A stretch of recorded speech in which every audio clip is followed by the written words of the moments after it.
All right, so I got one for you today, right? This one's a good one. So check this out, right? And so a lot of times you'll have, you get all the horror stories on the contractor from the customer, right? And contractors are always like, man, I wish there was a website where we could bash the customer and we could do all this, right? And it's at the end of the day, you got to stand on what you're going to stand on in your business and the way you run your business. So anyway, check this out, right? So we went out to this homeowner, right? Oh, also, never, ever, ever judge a book or a client by the home they live in, the car they drive in, or whatever that looks like, right? Our prices are set. If you live in a hut, if you live in $1 million house, the price is what the price is. And I talk to a lot of people sometimes. They're like, oh, if I come up to a nice house, I'm gonna raise my prices a little bit. Or if I come to a house that's not as nice, I might give them a discount or whatever. Not me. The price is set because that's what it takes to be in business. That's what it takes to operate and things like that. Now, can I give a senior citizen discount? Yep. Can I give a discount for and not a discount, promotion? Can I give a promotion for first responder? Yeah, absolutely. Now, back to the story. So the story is, we got to this home, right? I'm not a fan of large homes, right? $1 million plus houses. I'm not a fan of those. You can ask me why, right? But we won't go into details as to why in business, why I don't necessarily operate those on those types of properties. But house is probably, I don't know, a big house, right? Nice house. Get to the home. She's got 32 zones, right, on her sprinkler system. That's the first problem. Should have walked away right there. But we didn't. Get into the system. We're checking the system. 32 zones. Start finding some issues, right? System's trash, of course. So we check out, realize there's 3 valves going on. We told the client it's going to be 1 valve and a leak, right? We're doing some more investigation. Turns out she's got 3 valves that are staying open on her first station, because remember, she's got 32 zones, so she's actually got 2 controllers. So we're out there. She approves the work to replace the valve and then to replace the leak, and then she leaves. We figure out it's actually 2 more valves. We get in contact with the husband. He's home. Tell the husband, hey, you're actually not going to have a leak. It's going to be a valve, right?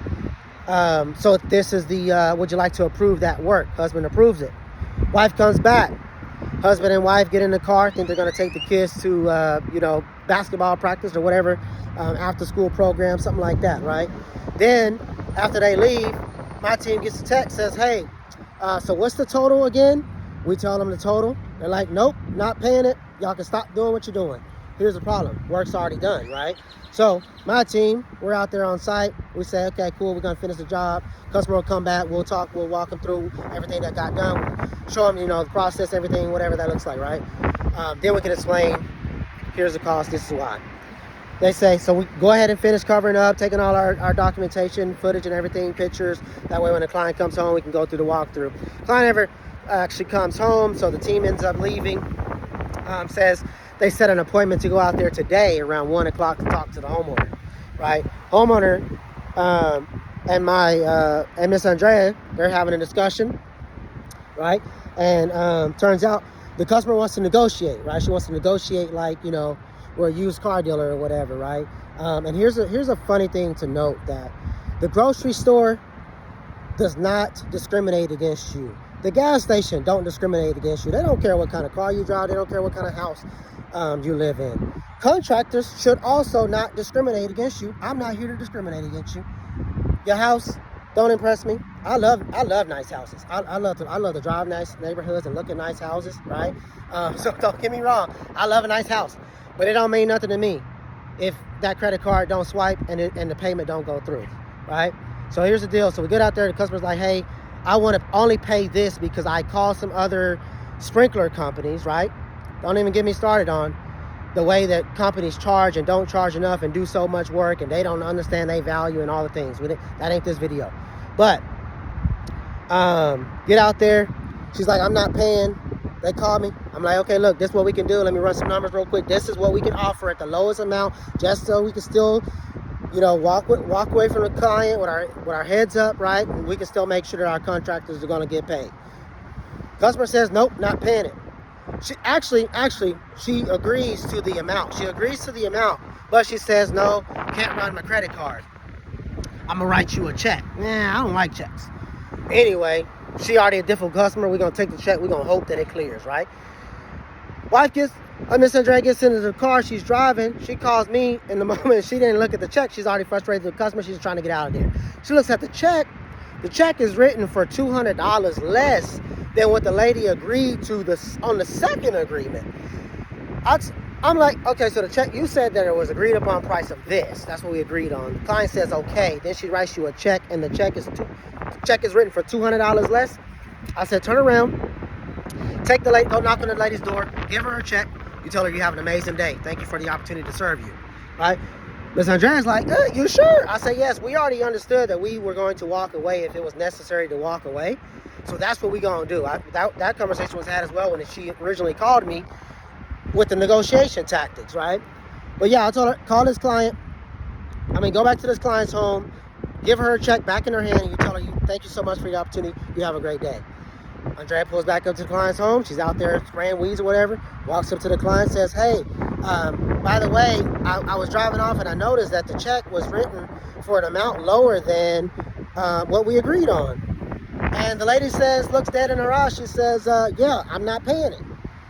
Andrea says, okay, cool. Thank you so much. Here's your check. You have a great day. God bless you and your family. Walks back to the car. Lady looks dumbfounded, holding the check. She said, huh?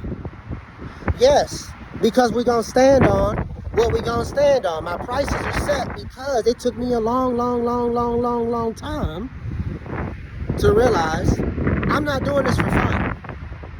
I'm not doing it for fun. I want to go out and I want to serve clients at a very high level. I want the client to be satisfied. I want the client to leave a Google review. I want the client to leave a video testimonial. I want the client to refer their friends, right? But I want the client to treat me at the same level that I'm going to treat the client. And if they don't want to do that and they don't want to treat my team that way, I will not serve that client, and I will still sleep good at night, and I'll walk away from your check. And we're not talking, we are a service provider, right? We don't change sprinkler heads for $5. We don't change valves for $100. We don't fix leaks for $35. We don't do none of that. We charge what it takes to operate a business, right? And so, yes, I'm ranting a little bit because I think a lot of people will understand in business that we all out here, everybody wants to run these leads, everybody wants to get all these clients, everybody wants to build a big business, but nobody ever talks about this type of stuff, right? Yeah, we want to say all the good things, right? Again, I'm a super positive guy. I'm going to sleep good tonight, but I get to rant a little bit here because it's social media and there ain't no rules to it, right?